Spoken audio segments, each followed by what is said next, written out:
So I guess we'll start up again. So we're happy to have Sid Srivastava. Is that right? Yep. Good enough? Okay. So I should say that Sid has been at Berkeley for the past year and a half. Year? More like a year. Okay, Yeah. okay. He's been working with Stuart Russell, and he's actually going to be the one person who's actually going to speak to the title of our workshop. So he's going to speak about open universe models and tell us all about how you model an innumerable number of things, right? Yep. Thank you, Sid. Yeah, thank you. Thank you for having me here. It's nice to be here, especially since this is my first visit to CDC, so it's been very informative. So as Ram mentioned, it's about open universe models and sequential decision making and so on, but I should warn you that it's from a slightly different perspective of AI planning. So if there are any terminology conflicts, definitely let me know and I'll be happy to stop and explain what I mean. Okay. So as we saw in some of the talks earlier today, autonomous agents in open universe environments need to address a variety of interconnected problems. So they have to deal with unknown and unbounded numbers of objects. These objects are often not uniquely identifiable, so there has to be some sensing and acting to identify objects. And what we want to do in this work is to develop a unified decision theoretic formulation for capturing all of these problems. Okay, and as it turns out that even the part about formulating this as a decision theoretic problem, it turns out to be quite non-trivial. So without wasting any more time, let me introduce a running example. Okay, so imagine a hospital robot or an agent sometime in the future. And the task for this agent is to give each patient their required medication. Okay, so the problems that we're going to run into are actually easy to foresee even at an intuitive, vague sort of level. So let's say that the situation is such that the agent can deliver medication to any person in a particular room. Okay, so the robot is in a room and it can go up to any person and deliver some medication to them. Now, let's also assume that Mary, a certain person, is known to be in the room.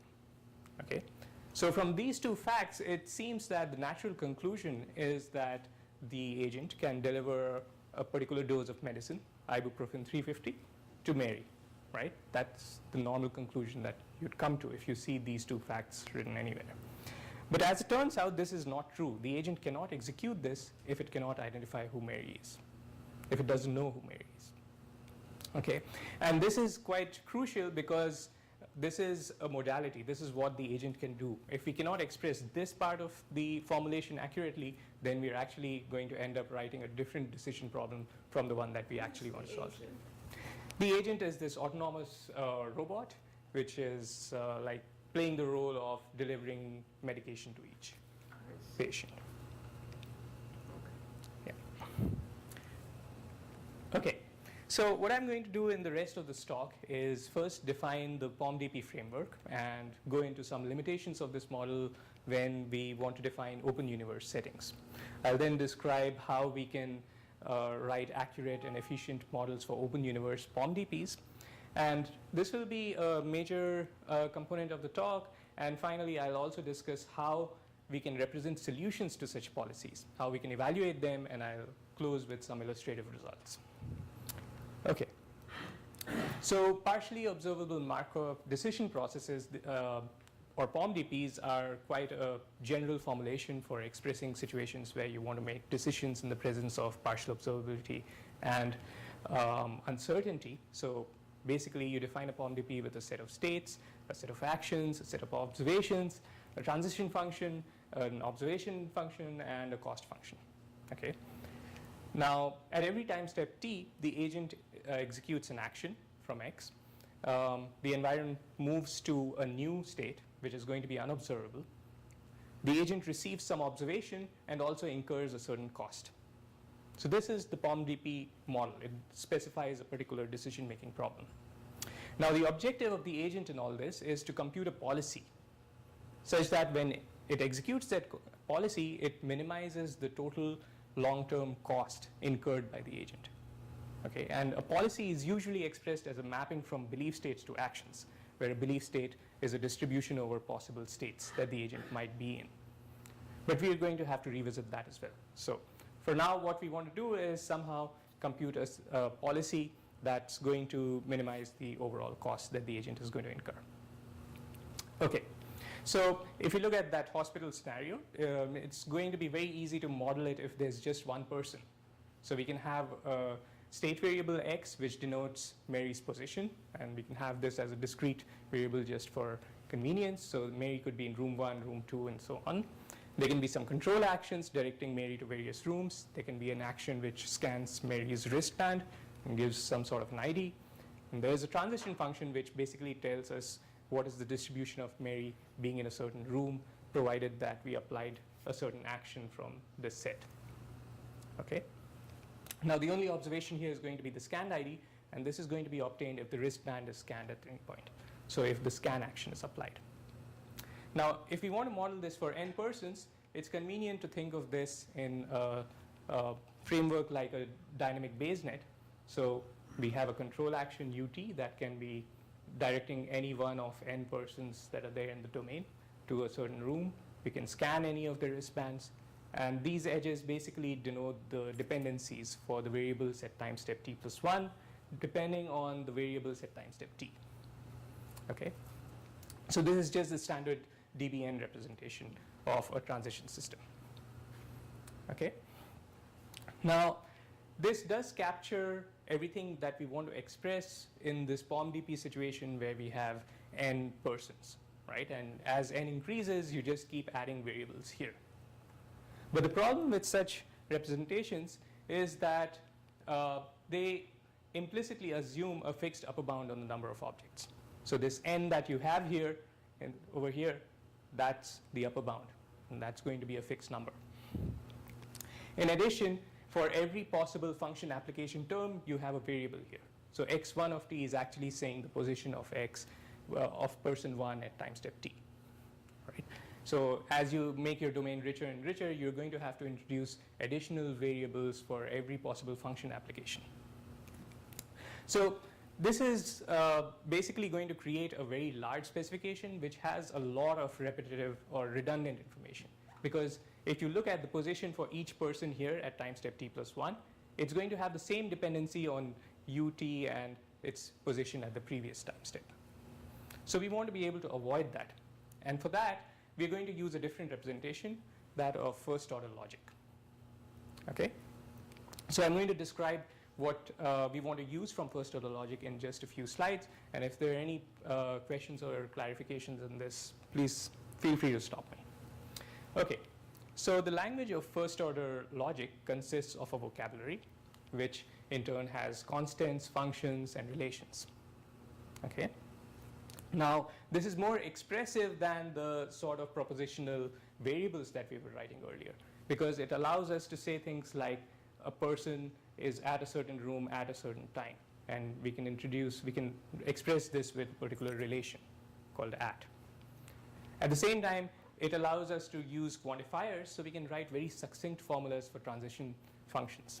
So for instance, for a deterministic transition function, we're saying here that a patient X is at a certain room at time t, if and only if this patient was directed there in the previous time step or was already there and no action moved the patient away.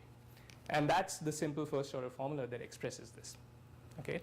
So the interesting thing to observe here is that this is saying for all x r t, which means that there's no upper bound in the number of objects. We've succinctly written out a transition system for an infinite or an unbounded number of objects.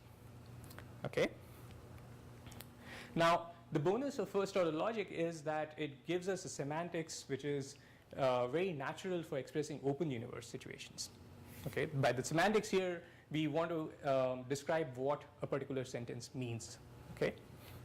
So possible worlds in first order logic are called structures.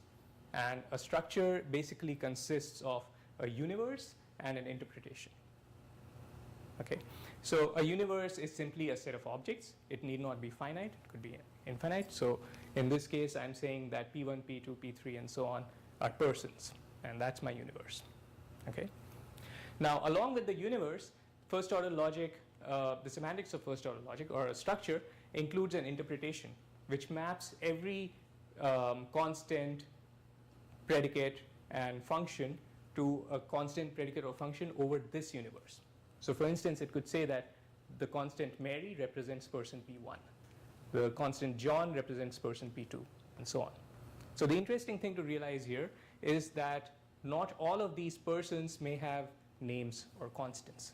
So some persons may not be referred to by any name that you can use in a language, right? And the second thing to realize is that these symbols are just enumerating objects in the universe. You can't use them in the language. In the language, you can only use things that were in the vocabulary, that is these constants, Mary, John, or predicates and variables in the predicate arguments and so on. Okay? So the set of structures which satisfy a given set of formulas represent the set of possible worlds which are consistent with those formulas. And in different interpretations, even with the same universe, you basically consider different mappings for Mary, that is, different objects can be represented by Mary, and different relationship properties, etc. Is Mary a specific person, or it could be any Mary?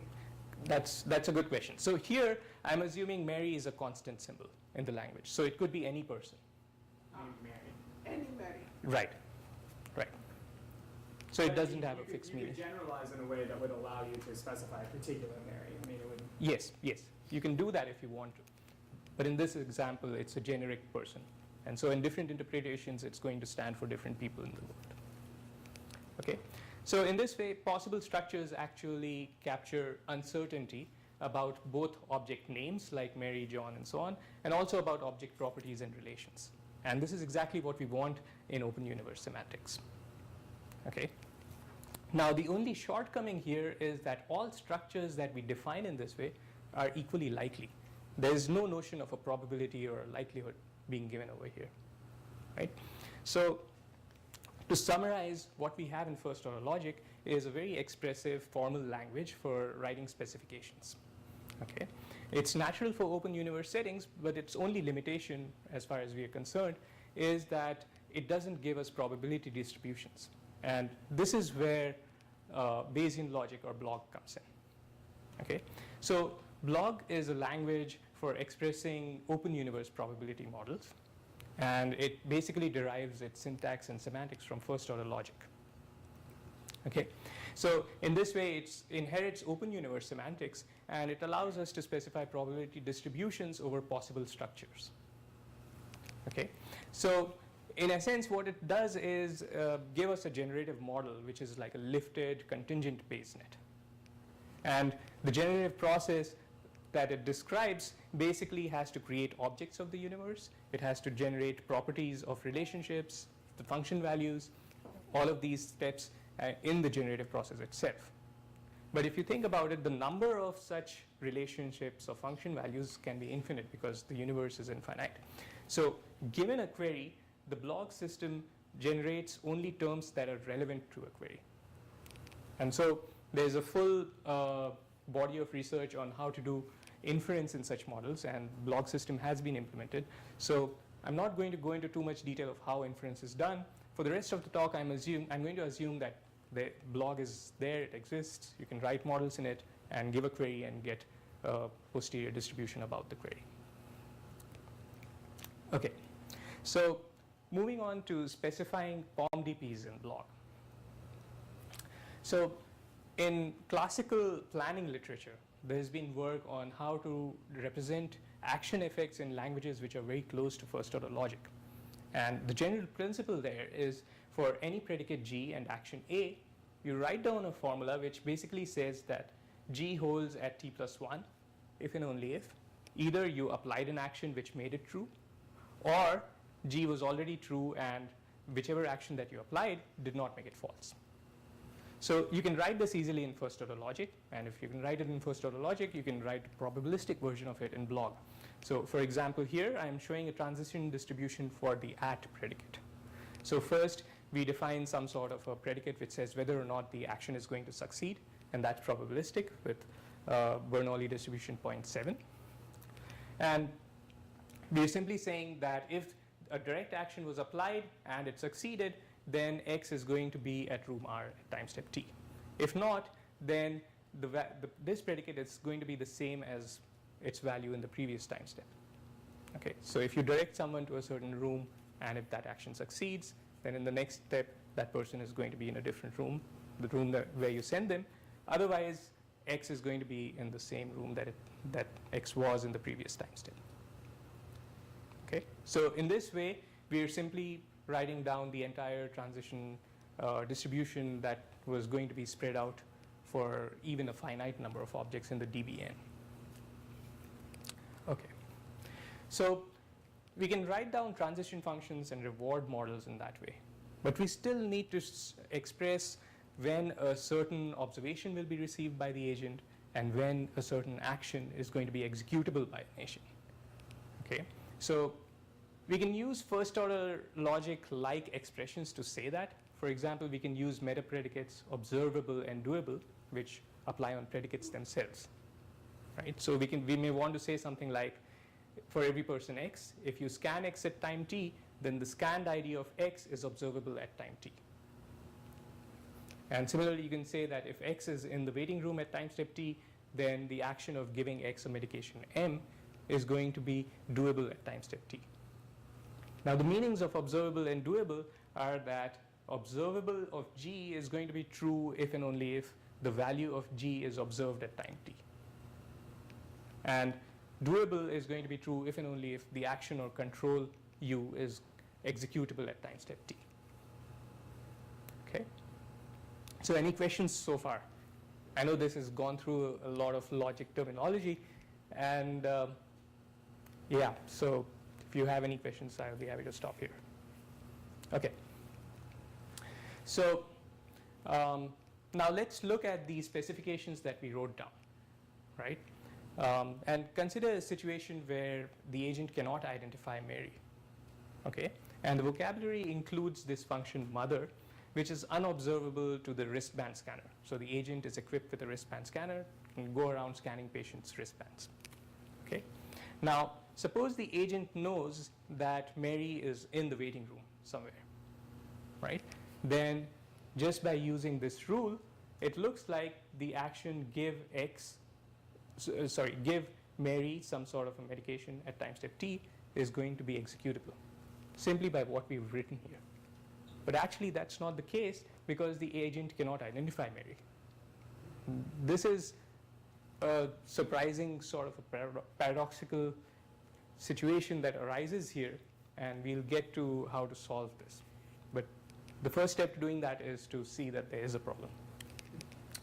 Okay, so now on the other hand, if the agent knows that Mary is John's mother, okay, and also knows that it scanned Mary at some time step, right, then by this rule up above over here about observability, it's going to think that observable of scanned ID of mother of John is true at a certain time step.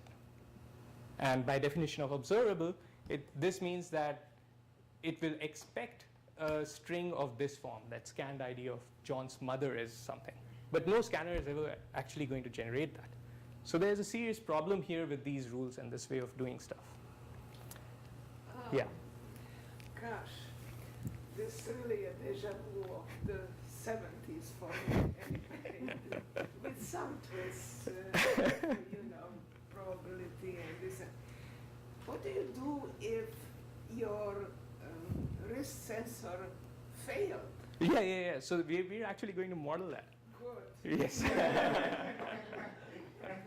Yeah. So because that's what we experience, and since you were so kind and you sat through all the other people, you saw what the real measurement and errors. absolutely. Okay, go ahead. Absolutely, yeah. So I'm using just simple logic at this point because the problems that we encounter are not specific to probabilities. They're more about the knowledge of these terms and so on. But what we want to do is, of course, write all this in blog, which will allow us to specify probability distributions about over the scanned IDs that the scanner might return. And we'll see a specification of that. Okay. So if we think about this naive formulation that I showed over there, it seems to just not work. There's some problem with it. But if you look closely, what happens is that it fails when the argument values are not known in some sense to the actuator or the sensor, For example, the wristband scanner didn't know that it was scanning John's mother. It just knew it was scanning Mary, right? And so what happens is this framework ends up describing situations with no identity uncertainty. And that's exactly what we don't want. Okay, so to fix this, what we need to do is first specify what sensors truly return and what actuators actually accept, their exact hardware specifications in some sense. And after we are done with that, we can give generative models which connect these signals to what's happening in the real world. Okay, so let's go back and look at the wristband scanner. All of its outputs are going to be of this form. Some string PR17, which denotes some sort of an ID that it generated, and some string 1237 whatever, which is the ID on the wristband. Okay, and the type of these things is always fixed for any given sensor. So it's, in this case, it's always going to return tuples of the form person ref and a natural number. And it can also generate symbols of type person ref. So we can specify any sensor with a type vector and a type set corresponding to the vector of values that it can return and the set of symbols that it can generate. Okay, so this kind of a sensor specification describes the raw data returned by the sensor. And the generative model must figure out what this raw data means and when it might come. Okay, so the generative model for a sensor specification must provide, first of all, some sort of a predicate which denotes that a sensor output has been received. So we want to say that S1 of XWT holds when if and only if X, W is received at time t from the sensor. Now, as a part of the generative model, we want to provide a dependency for observability, which describes when the sensor returns a value. So for example, in this case, we might say that let's assume that SRC, or source, is a function that maps person references to persons. Okay, so we can say that S1 is going to be observable if and only if the person source of X is scanned at t.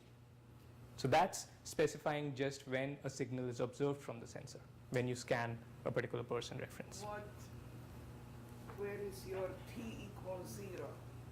Where do you start? Where do you start to Right, count? right. That's a good point. So in the actual specifications that I write, there's always a situation where it says if t equals 0, then it's null or some initial value. Otherwise, it's derived from the action that was executed at the previous time step. But then from t0, let's say you set t of Pacific time. Oh.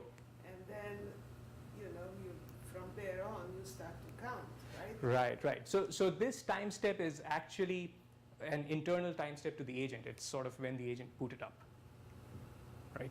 So it's okay. Then it's I have the next question: how do you synchronize? Yes. So yeah. So if you have multiple agents, then there's a totally different problem. See, I have been there. So Right. So this is entirely with just one single agent for now. okay. It's a single agent But form it DP. still interact, so you have to synchronize with the other With the sensors and actuators. and the person. Right. So we always treat this as if a signal is received at time step t in the agent's frame of reference, then that's the t we use. Okay. So we're All right. yeah. Okay. So next we want to provide dependencies for the actual sensor readings. What do they represent? So in this case, we can say that we receive S1 XWT if and only if W is the ID of the person, source X, who was scanned, right? Who was scanned at time step t. So that completes the generative model for the sensor specification. Now, if you look at this in detail, the problems, those paradoxes that we were running into was because we were substituting variables here with arbitrary terms. And this is what we need to control, right? So in particular, we don't want to allow W here to be replaced with an arbitrary term like ID of John's mother, because that term is actually never going to be known to the sensor. So that raises the question, what is actually known to the sensor? What can we replace these variables with? And the sensor specification actually gives us a clue about that. So here we have a bunch of possible worlds. And in these worlds, the gray dots are person references. Blue dots are actual persons in the universe, and the red dots are IDs on their wristbands. Okay? So if we look at different possible worlds, this PR17, this particular symbol, is always going to stand for the symbol PR17. In some sense, it has no other interpretation, so its meaning is fixed. Similarly, W14, which is a particular ID, is going to stand exactly for the same thing in all possible worlds. So this is a concept from modal logic, but essentially what we're doing is saying that these symbols that the sensor returns are always fixed. Its meaning is known to the sensor. Okay, so what we want to do is, in the observable predicate, we only substitute variables with known constants, and these known constants are going to be either those that are generated by the sensor or those that are predefined, for example, natural numbers or strings, because their meanings are fixed. Okay, so that deals with the problem of having overly general specifications for sensors. Okay, now let's look at the actuator specification. And I'm not going to go in through the details here. It's going to be very similar to what we had for sensors. In short, it's specified as a type vector or the types of arguments that it takes. So we can think of an actuator for giving medication, which can take a person reference and a medication, right? Or we can think of other actuators. For example, we can model a nurse as an actuator. And the nurse can take as its input a name string and a medication. And the model could be just that the nurse announces a name, waits for the patient to come, and gives the medication, right? So you can model different actuators just in this way. But this raises the question, what exactly does this PR17 mean to the actuator? Does it know? Where does it get the meaning for that? And to clarify this, we need to model sensory motor streams or channels of communication between sensors and actuators. Right? So this is an analog of a classic notion of tracking, where you can combine a vision system with a motor arm, and the vision system can provide real-time feedback to the motor arm to guide it towards a target. And this is the syntactic analog for that. And in this particular scenario, your fingerprint scanner can provide real-time information about a particular person ref to the medication system, right? And this is reflected using the known predicate. Okay? So in a sensory motor stream, what we mean to say is that every time steps signals must include only actuator commands, including arguments that are known to the actuator. So known in the sense communicated by a particular communicating sensor or predefined. So for example, if we have known PR17 and the actuator command Mary ibuprofen is executed, this is going to make sense to the sensor, or it's going to be a valid element of the sensory motor stream only if Mary and ibuprofen 350 are predefined. On the other hand, if we have symbols like PR17 and M123 to be known, then we can simply execute this actuator command, because we're saying here that the sensor is communicating information about this to the actuator. Okay, so now we can write the generative model for the actuator specification, and this model must again give some sort of a name to the action predicate. For example, we're saying this action is called give, and we can write dependencies for doability. So when can we actually execute this give action? This should include knowns for all the arguments that it uses. And we can describe dependencies for action effects as well. So for example, we can say that Z is medicated at a particular time step t+1 if and only if Z is the source of a certain person reference and that person reference was administered a particular medication. Okay, so again, we have similar substitution constraints to prevent overly broad specifications, so that these variables that occur inside doable can only be substituted by either predefined terms or terms that have been communicated by a sensor. Okay, so the final piece of this generative model is to actually specify when a certain term is known, right? So we can say something like a person reference X is known for up to 5 time steps after you use the wristband scanner on that X. Okay, and as long as this person reference is known, you can go ahead and use it in actuator commands. Okay, so that completes the generative model.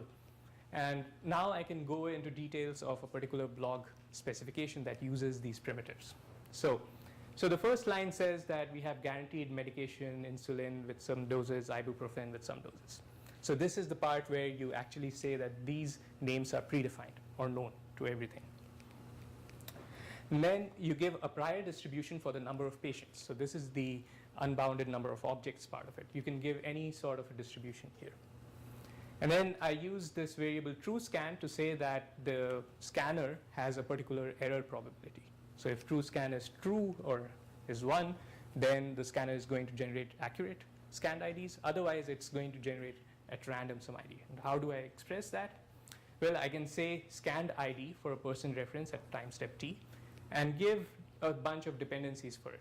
So what I'm saying essentially here is if TrueScan holds at time t and the wristband of PR, this person reference was scanned, then you get exactly the right scanned ID. Otherwise, you get some sort of a uniform distribution over all possible wristband IDs that you have. So this models the error in the wristband scanner. Okay, now similarly, we can write a predicate, write dependencies for the medicated predicate, which tells us whether or not a person was medicated at a particular time step. And we can write the cost function. Here, what I'm doing is if you medicated a person with the medication that this person actually required, then you don't incur any cost. If you gave this person the wrong medication, then you incur a cost of 10. Okay, so that's just a cost model. So is that entirely arbitrary? I mean, setting up the cost model, is there any Yes. sort of, okay. Right, so right now it's arbitrary, but if you have a particular domain that you have experience in, then you have a better idea of what to put the costs as. Okay, and then we of course want to write the modalities, and these are exactly what I've been discussing, so I won't go into this again. Okay, so now let's see how we can do belief updates given this sort of a sensor actuator model. So let's say that our wristband scanner says that PR17 has a particular wristband ID, W14, okay? And then let's say that these are the possible worlds in the agent's belief state. Then what happens is, if we have an accurate scanner, and if the agent knows that the true ID of Mary is W14, then some of these worlds are ruled out because they don't map the person represented by Mary to W14. So these worlds are ruled out. This world over here is ruled out because the true ID of source of PR17 is not W14, whereas our scanner gave us this accurate reading. So what happens is the agent throws away those worlds, and the only things that remain tell it that PR17 actually refers to Mary. So in this way, the agent can do belief update. And in general, of course, the scanner can be noisy, and you don't just rule out worlds, you give them different likelihoods, and you update your beliefs in that way. Okay, so now that we can do belief update, we can actually build search trees. So let's say at a particular time step, you had different possible observations, right? You can go ahead and update your belief to check whether or not the source of PR17 is a particular person that you're interested in. The agent can use doability information to figure out the different actions that are possible at this belief state. And then finally, you can apply those actions, update the medicated predicate, and get a posterior on whether or not this sequence of operations is going to end up giving Mary a certain medication. And you can use the same process to get a posterior expectation on the cost that you will have to incur at time step 6. So we started at time step 5 here. Okay, so in this way, you can use the formulation that we just designed to do sensing and acting or search tree exploration for an arbitrary POMDP that we've specified here. So, I mean, in terms of scaling, like when you talk about these with respect to, for example, the POMDP versus this, I mean, notoriously POMDPs scale awfully, right? Yes. I mean, in terms of the size of the state. Same issue here, or? Yeah, so the worst case complexity cannot be better because we've expressed an infinite domain here. Right. In fact, it's going to be much worse. But if you express the same POMDPs, then there are results which can exploit the symmetry information because you're writing everything at a lifted level. So there are methods for doing lifted value iteration, not in the open universe setting, but in the closed universe setting. And it's one of the interesting things here is to actually see if those can be applied here in this setting. Okay, so to summarize the high-level properties of this formulation, the generative models that we designed will only yield valid sensory motor streams. So this says that we can't get into those sort of paradoxes that I introduced in the beginning. And another high-level property, which is hard to state on the slide, but it can be instantiated in this setting. So if the agent is certain that the source of two-person references is the same, then it can use either PR1 or PR2 in an action and obtain the same effect on the belief state, even if the actuator knows only one of these references. And of course, you can formulate different sensors and actuators with desired levels of knowledge. Okay, so let me quickly move on to open universe policies, or how we can express solutions to such POM-DPs and how we can evaluate them. So there are two kinds of policies that make sense here. There's a finite memory representation, where you use a finite state automaton to map histories of observations and actions to actions. So that's the action you're going to execute. And these kind of policies are going to be easy to evaluate because you can write the automaton, the cost value, the cost function, the value function, etc. in blog itself, and do state estimation to get the expected value at a given horizon. Now, belief state policies are more general, where you can map queries on belief states to actions. And in the interest of time, I'm not going to go into too much detail of this. We have some algorithms there, but the results that I'm going to show today are actually going to focus on finite memory policies. Okay, so this is a simple finite memory policy for the hospital scenario, where where the agent selects a person reference, that is some patient, and scans their wristband for k time steps, where k is a parameter. And in the end, it computes the mode for all the scanned IDs it received and delivers medication corresponding to this person. Okay, now we can go ahead and evaluate this policy. So the different lines here represent scanners with different error probabilities. So on the y-axis, we have the cumulative cost, and on the x-axis, we have the number of time steps that you spend scanning a particular patient. So you spend the same amount of time at every patient. So if you have a situation where there's no cost per untreated patient at the end, then it's always beneficial to continue to give as much time as you can to each patient, right? But if you assign a significant cost per untreated patient at the end, then each of these curves actually get a trade-off, because you have to balance the accuracy for each person's ID with the cost of having untreated patients at the end. So that's one thing that you can do using blog. And so this was a very sober experiment, hospitals, patients, and so on. So we did something totally different, which is to model the board game Monopoly. So we have a simple generative model for a version of the Monopoly board game, where players can throw dice, move along the board, buy property, and so on. Okay. Now, the agent models the opponent's purchase strategy in this generative model. So it believes that all players are going to buy 80% of the time. And it uses the same purchase strategy. And again, it's an open world scenario, so it just has a prior distribution on the number of players that are playing with it. Now, this is so the possible worlds in this generative model are going to be possible play traces. So that's going to be a sequence of states and actions in the Monopoly board game. Now, this is blind in the sense that we can use different settings for observables to define different games and different decision problems, right?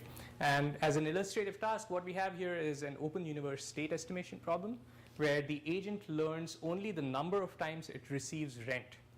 And after 5 time steps, the query that we ask is, give us an estimate of the number of players that are playing with you. Okay, so it's a very non-trivial sort of state estimation problem. So this is a sample of the possible worlds that it generates. So you have a bunch of state variables, how much capital each player has, where each player is, what is the owner of each property, and so on.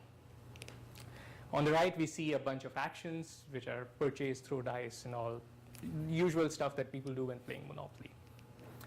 Okay, So these are the results. It's a very dense slide, so let me go a bit slow here.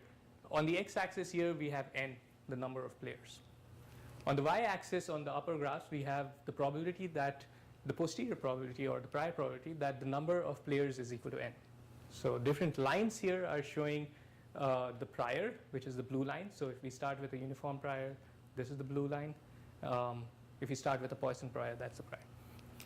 And on the lower graphs, we have some sort of an inverse cumulative distribution where you're tracking the probability of the number of players being at least n. Okay? So if we observe the number of rents obtained is more than 4, then you can see that this prior simply monotonically increases as you increase the number of players. It's going to be more and more likely to have more players. But if we have a Poisson prior, then we get peaks over there corresponding to a particular, for instance, here we got 7 or 8 players have the highest probability. And if you look at these cumulative graphs, then the probability of having at least 8 players jumps from around 0.4 to 0.9 after you receive 4 rents in 5 rounds. So this illustrates that you can write almost any sort of generative model in blog, and you can compute very interesting non-trivial queries. So the next steps in this work are to have working algorithms for belief state policy evaluation. So I didn't get into this, but we have completed algorithms for doing policy evaluation, but they need to be optimized, and they actually have a few meta-reasoning steps where you need to check how many samples you want to generate just to find out the action that the policy recommends at a belief state. Now, we also want to develop methods for policy computation, and for this, we want to have something like policy iteration or even just search over the parameters of a partially specified policy. So in everything that I showed so far, you could actually take the high-level finite state policy and search over its parameters to get the optimal. Okay, so to conclude, what I showed here is that writing parametric succinct specifications for open universe decision problems has some unique challenges. And the solution that I presented draws upon insights from modal logic. And this framework allows us some flexibility to specify sensors and actuators with varying levels of knowledge. We can be confident that we are actually specifying things that are executable. So the solutions are going to be solutions to the problem that we're interested in. And there are many interesting directions for future work, most prominent being efficient methods for finding approximate solutions in open universe decision problems. Okay, thanks.